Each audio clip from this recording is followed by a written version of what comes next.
This question is from NEET 2021 examination. The statement of the problem says the velocity of a small ball of mass m and density d when dropped in a container filled with glycerine becomes constant after some time. If the density of glycerine is d by 2, then the viscous force acting on the ball will be.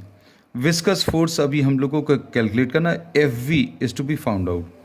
जब भी कोई solid object किसी viscous medium में गिर रहा है, if this is falling in a viscous medium, the forces acting on the object are, first is weight, second जो है इसमें अपथ्रस्ट, और तीसरा जो इसमें लगता है विस्कस फोर्स.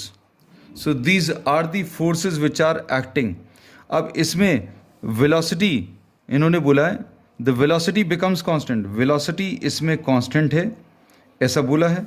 वेलोसिटी अगर कांस्टेंट है मतलब नेट फोर्स इसका ज़ीरो है, मतलब total upward force upthrust plus the viscous force will be equal to total downward force which is the weight. और विस्कस फोर्स अगर निकालना है this will be equal to W minus u. अब W कैसे मिलेगा, कहने लगे mg.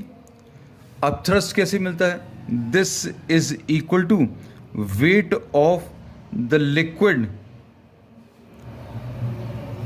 displaced by the solid.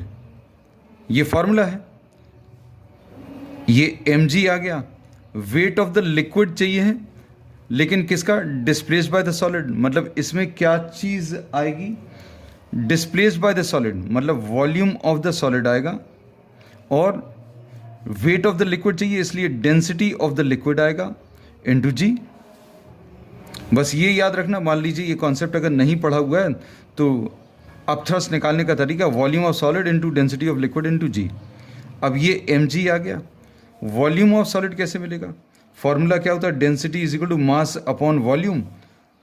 तो वॉल्यूम कैसे मिलेगा, वॉल्यूम मिलेगा मास अपॉन डेंसिटी. और डेंसिटी ऑफ लिक्विड, ग्लिसरीन की जो डेंसिटी है वो d बाई 2 दी है.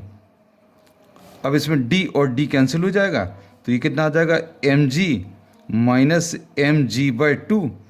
और ये सॉल्व करने पर mg बाई 2 आ जाएगा विच is the final answer. And this is given in the fourth option.